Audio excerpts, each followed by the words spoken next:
And welcome back. We are back with political analyst Bill Nigut to discuss the Democratic race for president for 2016. One of the reasons that race hasn't gotten as much attention is, I think you could argue, there's no Trump. Well, because there's no Trump, and there's also, in my opinion, it seems like a lot of media is really, they don't want to have that discussion. There's no debates lined up until October. Right. Very few. I mean, we had, what, 22 debates on the Democratic side in 2012. We have 6 sanctioned debates. Right. And only 4 of them are going to be before New Hampshire and Iowa. So a lot of concern about that. Martin O'Malley's not happy about it. Bernie Sanders is not happy about it. And there's a lot of concern that this is actually really hurting the Democrats because there isn't enthusiasm around Hillary Clinton's campaign. Well, there's none around Hillary Clinton, but as you well know, there's an enormous amount of enthusiasm around Bernie Sanders, Yes. who is drawing enormous crowds out there. So, but you're right, you know, there are an awful lot of regular Democrats out there who are continuing to study Hillary Clinton and say, oh my gosh, is this woman going to be able to pull us to the finish line? Right, and you know, you have to go back to 2008 and you look at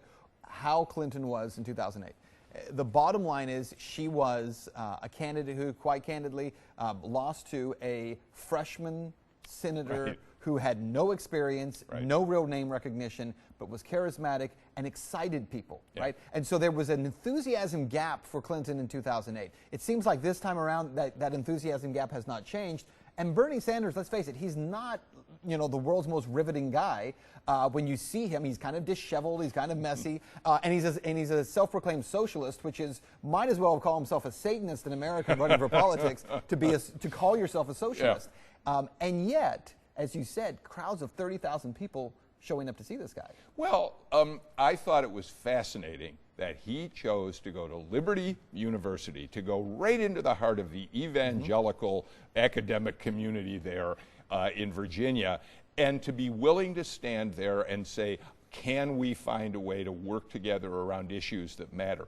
And, you know, he's not going to win the evangelical vote. No. But he did show people, I think, beyond that interest group, that here's a guy who's willing to reach out and talk to anyone and hope to find ways to work together. And isn't that what we're looking for this time? All of us, is somebody who's willing to build coalitions instead of continue the gridlock that we see in Washington. I thought that was a brilliant move. It was a brilliant move, and it's also a move towards millennials. It's a move towards young Yes. voters. It's a move towards the youth movement, the same voters that Obama carried so strongly, really helped him so well in emerging in 2008. And one of those reasons you go, I think, to Liberty University is because even though they're evangelicals, millennials and that youth vote, they are open to having discussion and debate and wanting to hear other ideas, because if there's any group in America that really believes politics is rigged and is broken, it's that group, Yeah, and that's who he's appealing to. I think that's absolutely right. So I give him credit for that. Hillary, on the other hand,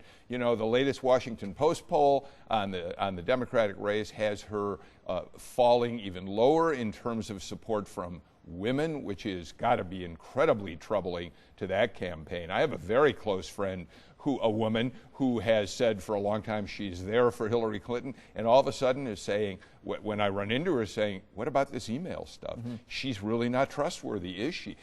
And that's terribly damaging. Hillary is still got the inside track to win the nomination, but the general election has got Democrats worried. Well, and you're a long way off still from that nomination process on the Democratic side. And again, you have the issue of the debate schedule, where the DNC has come out and said, not only we're only going to have these 4 sanctioned debates before Iowa and New Hampshire, but if you take part in any unsanctioned debates, you'll be banned from the regular debates. Now, some of not the DNC chair, you know, Debbie Wasserman Schultz, but some of the board members of the DNC are now saying we need to change that rule right now. We need to go ahead and shift gears because it's making us look like we have a contrived process. That's Republicans right. have lots of energy. We have none. That's absolutely right. I think we're going to see, excuse me, much the same way that CNN and the RNC bent the rules to get Carly Fiorina on the stage for the CNN debate.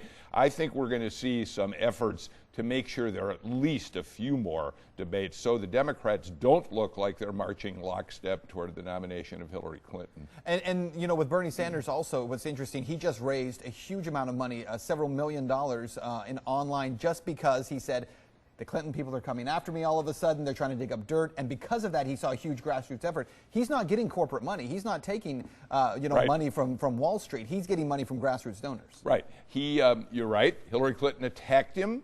And he immediately set out a fundraising appeal saying, here's what they're trying to do to me. He raised $1 million in just like overnight, basically, on the basis. 24 hours, yeah. Yeah. It was incredible. All right, stay with us. We'll be back to wrap it up after this.